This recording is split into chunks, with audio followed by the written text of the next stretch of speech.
नमस्कार दोस्तों, आइए आज सुनते हैं श्री शरद चंद्र चट्टोपाध्याय जी द्वारा रचित एक प्रसिद्ध उपन्यास चरित्रहीन का अगला अध्याय।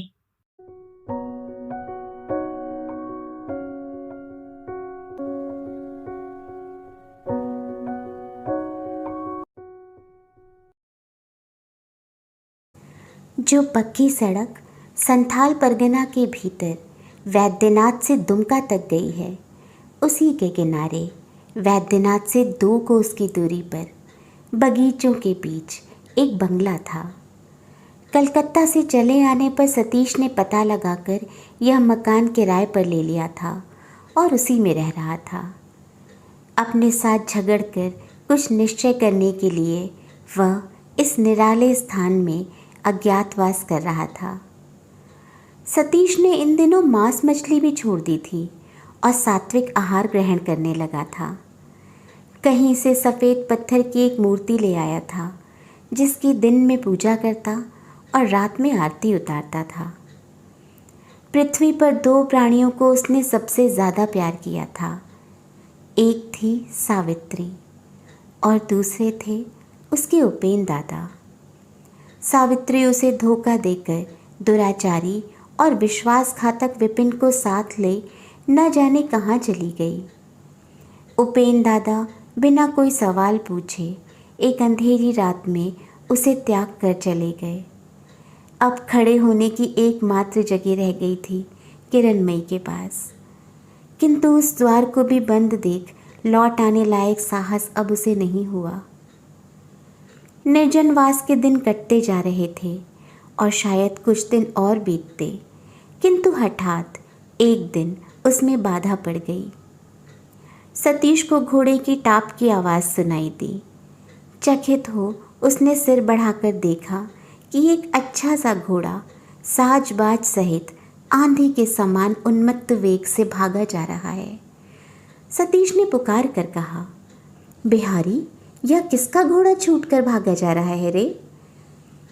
बिहारी ने कमरे की बत्ती को ठीक करते करते कहा, इस बाबू बाबू का जान पड़ता है।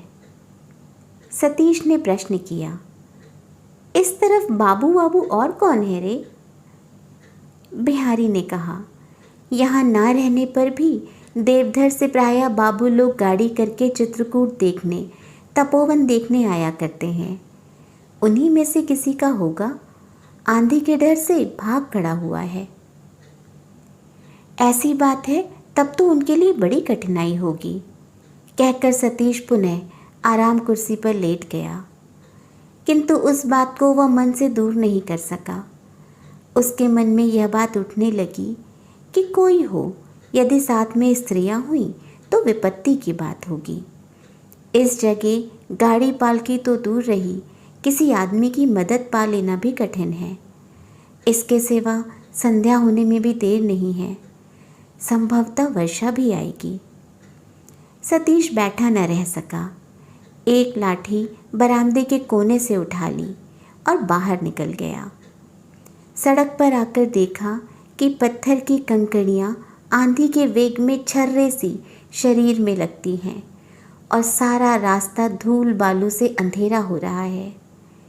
एकाएक उसी अंधकार में ही आंधी के समान हो करके एक चीत्कार सुनाई पड़ा। होली के दिन की छुट्टी पाकर हिंदुस्तानी दरबानों का दल जिस प्रकार का शोर करता हुआ रास्ते पर निकल पड़ता है, कुछ उसी प्रकार का चीत्कार। मामला क्या है, यह जानने के लिए सतीश ने उसी धूल के बीच सड़क पर कुछ और चलने पर देखा कि सड़क पर एक टमटम है और उसे ही घेर कर 8-10 आदमी आनंद ध्वनि कर रहे हैं। किसी के सिर पर टोपी है, किसी के माथे पर पगड़ी है, सभी हिंदुस्तानी पोशाक में हैं।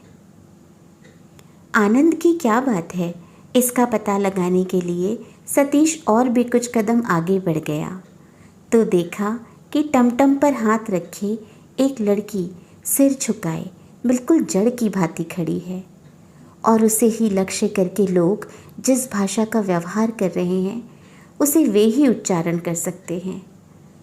पहले सतीश के मन में आया कि कि ये लोग इस लड़की को लेकर कहीं से यहाँ आमोद मनाने आए होंगे और घोड़े के भाग जाने से उन्हें आनंद का एक और साधन मिल गया है। इसीलिए एक बार सोचा लौट चले, किंतु न जाने क्यों आज वह अपना कौतूहल किसी प्रकार दबा नहीं सका। ठीक इसी समय उसकी दृष्टि उस लड़की की पोशाक पर पड़ी, पर संध्या के धूली भरे अंधेरे में भी उस लड़की का परिधान वैसा ही है जैसा बंगाली स्त्रियों का होता है।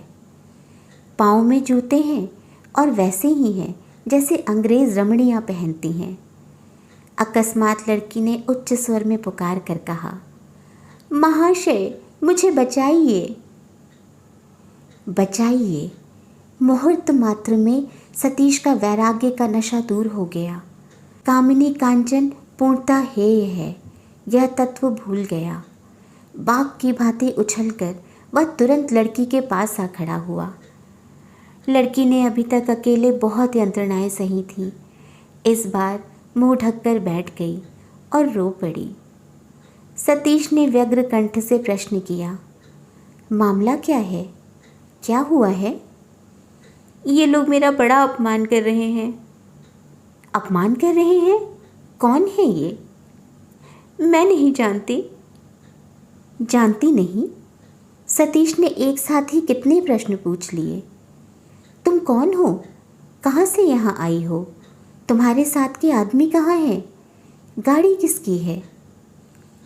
लड़की ने आंखें पोंछकर रुंधे हुए स्वर में कहा, मेरा साइस घोड़ा पकड़ने के लिए साथ दौड़ गया है और कोई नहीं है। मैं चित्रकूट देखने आई हूँ, प्रायः आती रहती हूँ, वहीं से ये लोग मुझे परेशान करते आ रहे हैं। सतीश ने क्रुद्ध होकर कहा, ठीक कर रहे हैं। क्या आप मेम साहब हैं कि टमटम हाँक कर इतनी दूर आई हैं? क्या आप अंग्रेज़ की लड़की हैं कि जहाँ मन में आवे अकेली जाने पर भी कोई डर नहीं? हम देशी आदमी असहाय देसी लड़की को पाकर ही उसका अपमान करते हैं, अत्याचार करते हैं। इस देश का नियम क्या आपके माँ बाप नहीं जानते? इतना कहने के बाद उनमें से जो सबसे बड़ा था उसकी ओर आग भरी दृष्टि से देखते हुए कहा, तुम लोग खड़े क्यों हो? उसने कहा, हमारी खुशी। सतीश ने हाथ उठाकर सीधी राह दिखाते हुए संक्षेप में कहा, जाओ। इसके जवाब में उसने मुंह बिगाड़ कर कहा, अरे जाओ रे। प्रत्युत्तर में सतीश ने उसके गाल पर ऐसा एक थप्पड़ लगाया कि बस वहीं एक शब्द निकालने का अवसर उसे मिला और फिर वह अचेत होकर रास्ते पर गिर पड़ा। उसी के साथ उसी क्षण पास खड़ा छोकरा बिना दोष अपराध के सतीश के बाएं हाथ का थप्पड़ खाकर पहले टमटम के साइज के स्थान पर गिरा, फिर वहाँ से लुढ़क कर पहिए के नीचे आंख बंद करके पड़ रहा। शेष कई आदमी या तो नशे के प्रभाव में या झापड़ से अपनी रक्षा के लिए हदबुद्धि की भांति देखते रहे। सतीश ने सामने के आदमी को बुलाकर कहा, अब तुम जाओ। तब सतीश ने लड़की से कहा, उठिए। लड़की चुपचाप उठकर खड़ी हो गई। सतीश ने कहा, पानी आ रहा है, आइए मेरे साथ। लड़की ने डरते डरते कहा, मैं क्या शहर तक पैदल चल सकूंगी? सतीश बोला, शहर नहीं, मेरे डेरे पर, इसी बगीचे के पास। पानी आ रहा है, अब ठहर कर सोचने से काम नहीं चलेगा। ना आना हो तो यहीं खड़े होकर भीगिए, मैं चल दिया। लड़की ने कहा, चलिए ना, आपके साथ जाने के सिवा और क्या सोचूं? बूंदें पड़ने लगी थीं। आंधी का वेग तो कुछ कम हो गया था, किंतु वह रुकी नहीं थी। दोनों प्राणी कुछ देर तक चुप रहकर चलते रहे। बाग के फाटक के पास सतीश ने एकाएक रुक कर कहा, किंतु मेरे डेरे पर कोई स्त्री नहीं है, मैं अकेला ही रहता हूँ। लड़की ने पूछा, तब आपका भोजन घर द्वार का काम कौन करता है? स्वयं? नहीं, नौकर है, किंतु वे भी स्त्री नहीं है। ना हो, किंतु आप खड़े क्यों हो गए? चलते चलते बताइए। सतीश ने कुंठित होकर कहा, यही कह रहा हूँ कि मेरे यहाँ कोई स्त्री नहीं है। इस रात में अंदर जाने से पहले आपको बता देना उचित है। लड़की ने कहा, यदि उचित है तो वहीं क्यों नहीं बता दिया? किंतु मैं अब और खड़ी नहीं रह सकती। मेरे हाथ पांव कांप रहे हैं, फिर मुझे खूब प्यास भी लगी है। आइए आइए, कहकर सतीश अप्रतिभ होकर अंधेरे बाग के बीच से रास्ता दिखाता आगे बढ़ा। इस समस्त दुखद घटना के बाद लड़की कितनी अवसन्न हो गई है, इसे मन ही मन अनुभव कर सतीश लज्जित हुआ। कुछ देर बाद ही उसने धीरे धीरे कहा, लगता है आपकी बोली कहीं सुनी है। लड़की ने इसका जवाब नहीं दिया, किंतु इतना समझ गई कि सतीश अंधेरे में उसका मुंह नहीं देख पाया है। बरामदे में बढ़ते ही वह जाकर सतीश की टूटी आराम कुर्सी पर बैठ गई और बोली, साथ में बिहारी तो है। फिर जोर से पुकारा, बिहारी, मेरे लिए एक गिलास पानी लाना तो। बिहारी उस ओर के कमरे में था। पुकार सुनकर जल्ले उपस्थित हुआ। बरामदे की दीवार पर टिमटिम करता एक केरासिन लैंप जल रहा था। उस धुंधले प्रकाश में भी वह लड़की को देखते ही पहचान गया और विस्मय के साथ बोला, दीदी रानी, आप यहाँ? वह लंबी कहानी है, कहकर लड़की ने खुद ही उठकर बिहारी के हाथ से पानी का गिलास ले लिया और एक ही सांस में उसे खाली करके बिहारी को लौटाने के बाद बोली, दादा को खबर देनी पड़ेगी बिहारी। ठिकाना बता देने पर इस रात में तुम घर खोज सकोगे?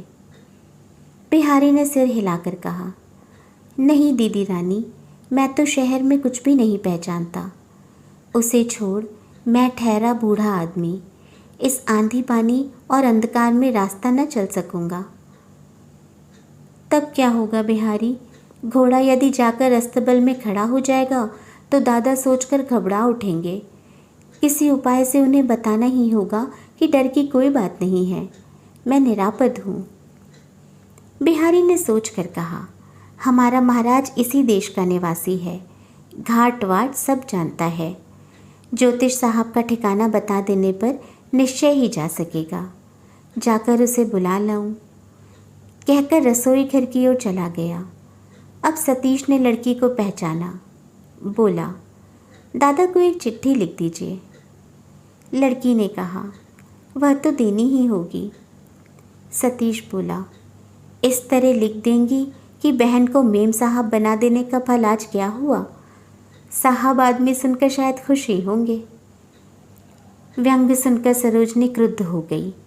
यह सच है कि उसका आज का आचरण दैव विडंबना से भद्दा हो गया और उसके लिए खुद उसे भी कुछ कम पश्चाताप नहीं था, किंतु और कोई आदमी ऐसा कहकर मेम साहब के साथ बार बार तुलना करके हंसी उड़ाता है तो वह सहन नहीं होता।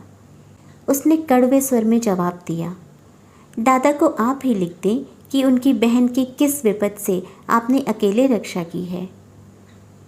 उसकी विरक्ति का कारण सतीश समझ गया, किंतु खुद वह यह सब साहिबीपन बिल्कुल ही देख नहीं सकता था। बोला, लिखना ही उचित है, किंतु उससे भी यदि आप लोगों के समाज में कुछ चेतना पैदा हो।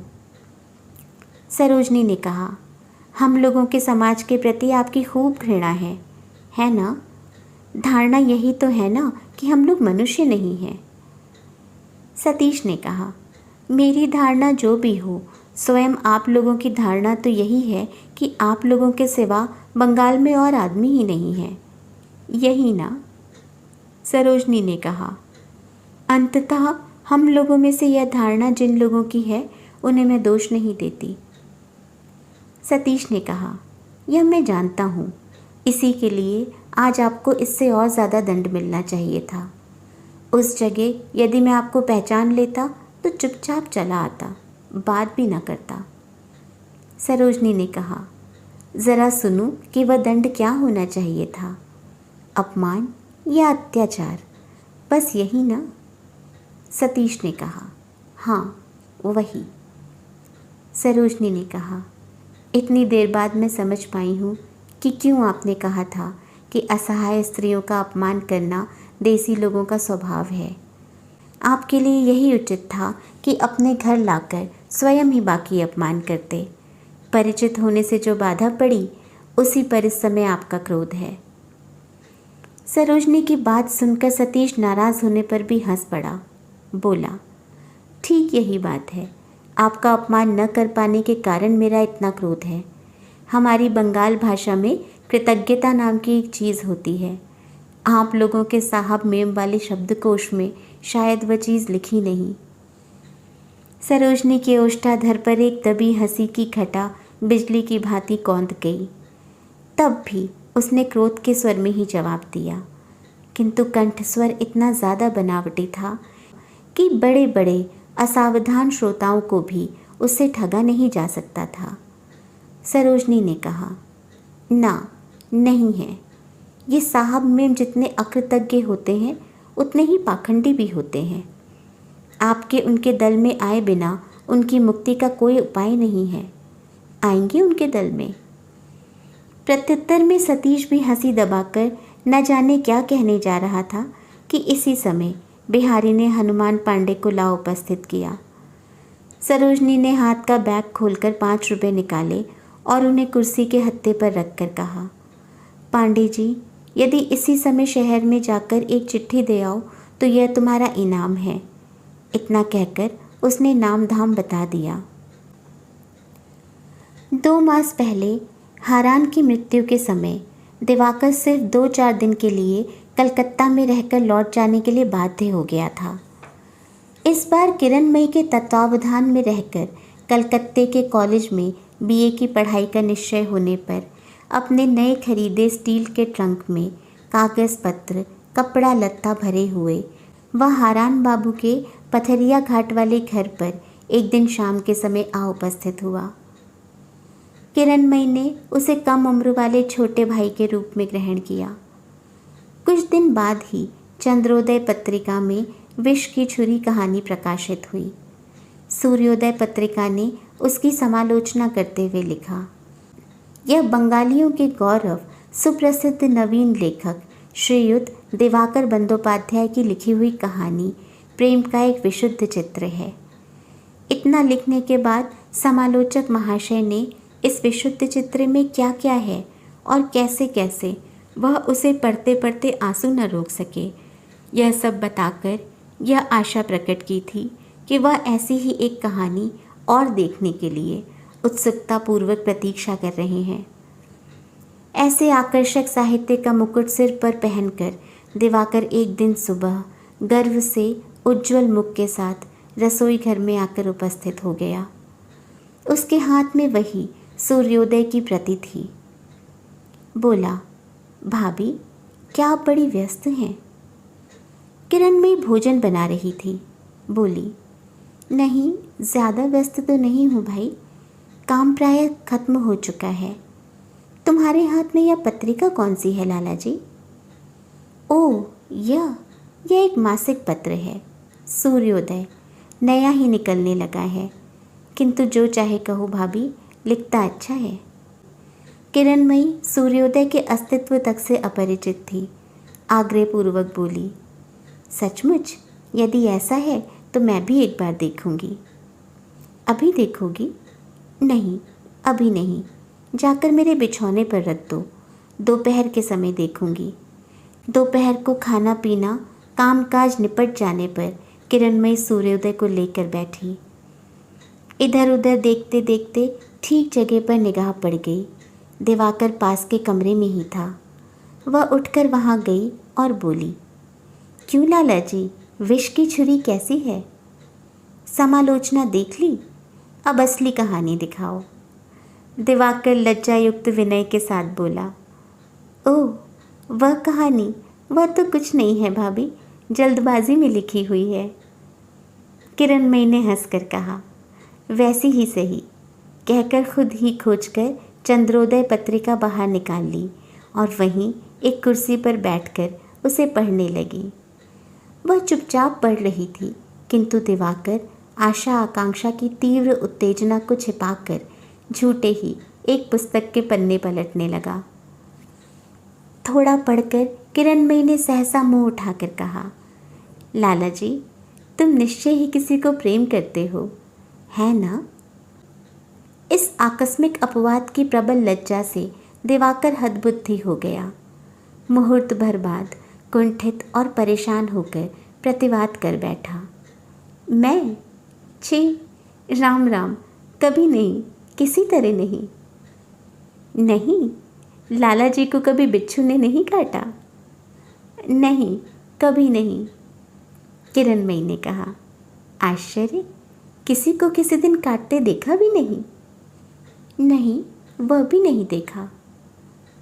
किरणमयी ने और अधिक आश्चर्य प्रकट करते हुए कहा, तुम्हारा हृदय किसी दिन टूक टूक हुआ हो ऐसा भी नहीं लगता।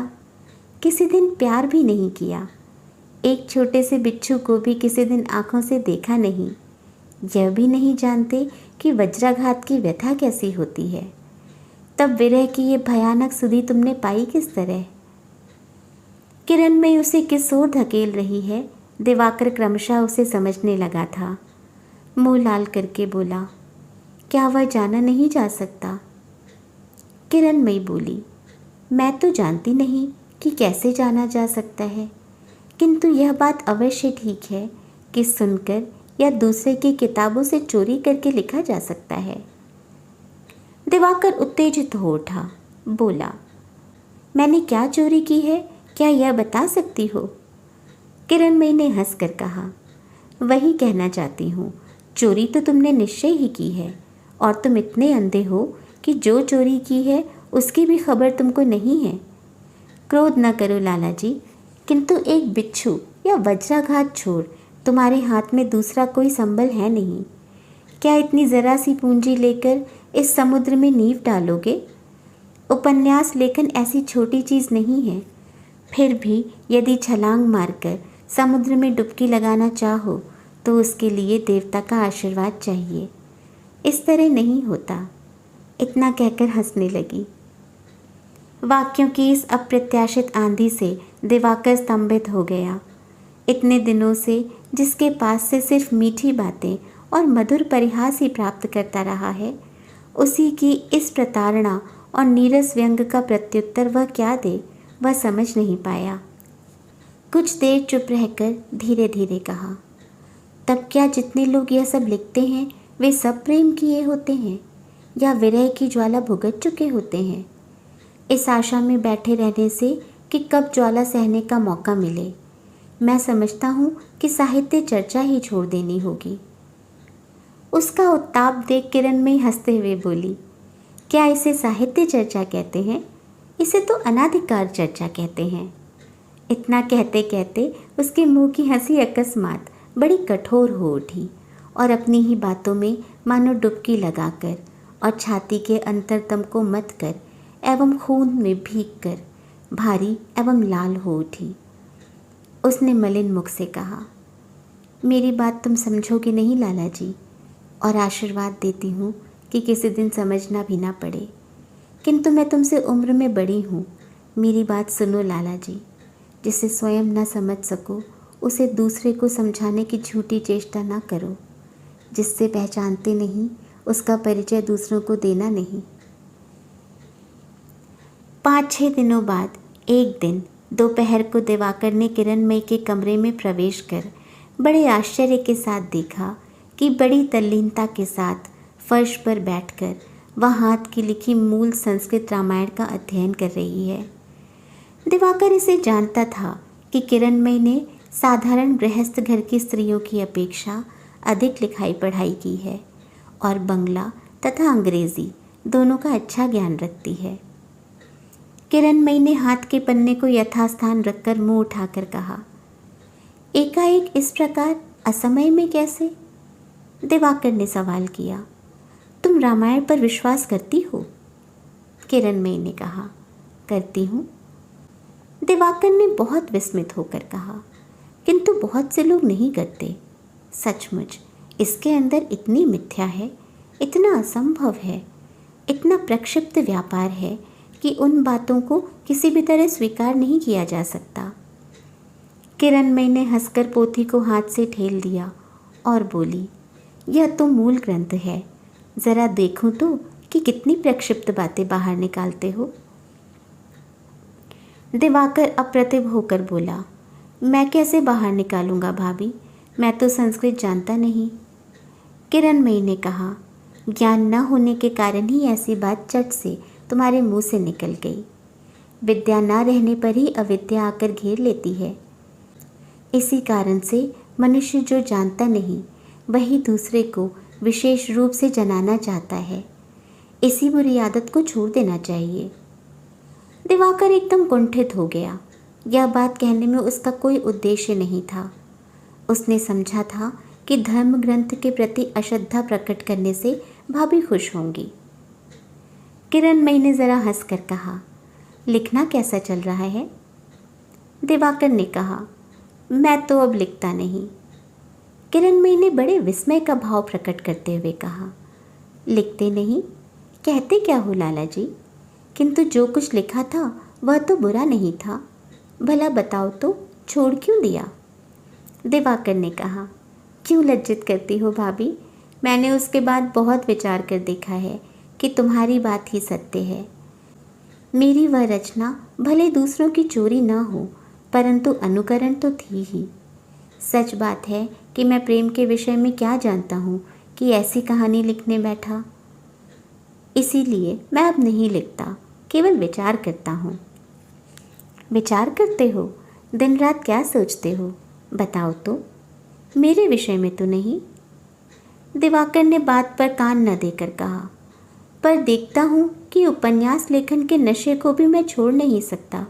इसलिए मन में आज यह निश्चय करके आया था कि तुम्हारे पास ही बैठकर सीखूंगा। किरणमयी ने कहा, मेरे पास और क्या सीखोगे लाला जी? प्रेम करना? दिवाकर ने प्रबल लज्जा को किसी तरह दबाकर गंभीर होकर कहा, सभी कुछ सीखूंगा। ज़रूरत पड़ेगी तो उसे भी सीखूंगा। किरणमयी ने भी मुंह पर बनावटी गंभीरता लाकर कहा, किंतु इसमें एक गड़बड़ी है लाला जी। मुझे पकड़कर प्रेम करना सीखना शुरू करने पर लोग कहेंगे क्या? दिवाकर ने तड़ाक से खड़े होकर कहा, जाओ, मैं चला, तुम्हें तो केवल मजाक करना है। किरणमयी ने झट से उसका हाथ पकड़कर और होंठ दबाकर हंसते हुए कहा, तो इसे ही स्पष्ट करके बताओ ना भैया कि तुम मजाक नहीं चाहते, सचमुच करना चाहते हो। जोरों से हाथ छुड़ाकर दिवाकर तेजी के साथ बाहर हो गया। किरणमयी ने मन ही मन हंसकर अपनी पोथी बंद कर दी। उसके बाद उसे यथास्थान रखकर बाहर निकाली और दिवाकर के कमरे में प्रवेश किया। दिवाकर मुंह लटकाए खिड़की के बाहर की ओर देखता हुआ चुपचाप बैठा था। किरणमयी ने कहा, भला बताओ तो कि गुस्सा करके भाग क्यों आए? दिवाकर ने मुंह फिराए बिना ही कहा, वह सब हंसी मजाक मुझे अच्छा नहीं लगता। किरणमयी ने कुछ देर चुप रहकर स्निग्ध कंठ से कहा, लाला जी, तुम ठहरे मेरे देवर, तुम्हारे साथ हंसी मजाक ही ठीक है। भैया, यह सब ना करूं तो जीऊंगी कैसे? बोलो तो। इस स्नेहयुक्त कोमल स्वर से दिवाकर का क्रोध दूर हो गया। आज पहली बार उसके मन में हुआ कि सच ही तो कहती है, मेरे लिए लज्जित होने की तो कोई बात नहीं है। हम लोगों का संबंध तो हंसी मजाक का ही संबंध है। दिवाकर को और एक दिन की बात याद हो आई, जब इन्हीं से वेद तक की निंदा सुनकर उसने कानों में उंगली डाल ली थी। बोला, मैं जानता हूँ भाभी कि तुम घोर विदुषी हो। इच्छा करने पर तुम सब विषय मुझे समझा सकती हो। किरणमयी ने कहा, समझा सकती हूँ?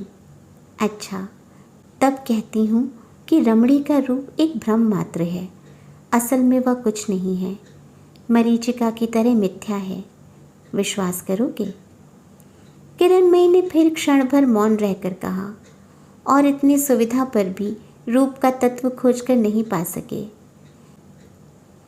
किंतु आश्चर्य तो यह है कि सतीश देवर जी ने भी एक दिन मुझसे ठीक यही बात पूछी थी, और भी एक आदमी ने पूछा था, और आज तुम भी पूछ रहे हो। मैं सोचती हूँ मेरा रूप देखकर ही क्या तुम लोगों के मन में यह प्रश्न उठता है? हठात दिवाकर चौंक पड़ा। लाज से उसका सिर मानो कटकर गिरने लगा। वह मुंह नीचा करके बोला, मुझे माफ़ कर दो भाभी, मैं जानता नहीं था। किरणमयी हंसते हुए बोली, एक आध बार नहीं भैया, तुम्हें 100 बार माफ़ किया। इतना कहकर चुप हो, मानो अपने ही मन में आई एक दुविधा को जोर लगाकर फेंक दिया और अतुल सुंदर ग्रीवा को ऊंचा करके न जाने कैसे एक मृदु करुण स्वर में कहने लगी, लाला जी, आज जितनी बातें मुझसे पूछी हैं उनके सच्चे उत्तर यदि देने लगूं तो वे सब बातें मेरे दंभ जैसी लगेंगी। इनको तुम्हें भूल जाना होगा, नहीं तो अपनी भूल को मेरी भूल समझ सब गोलमाल कर दोगे। मेरी बात समझ रहे हो लाला जी? दिवाकर ने चुपचाप सिर हिला दिया।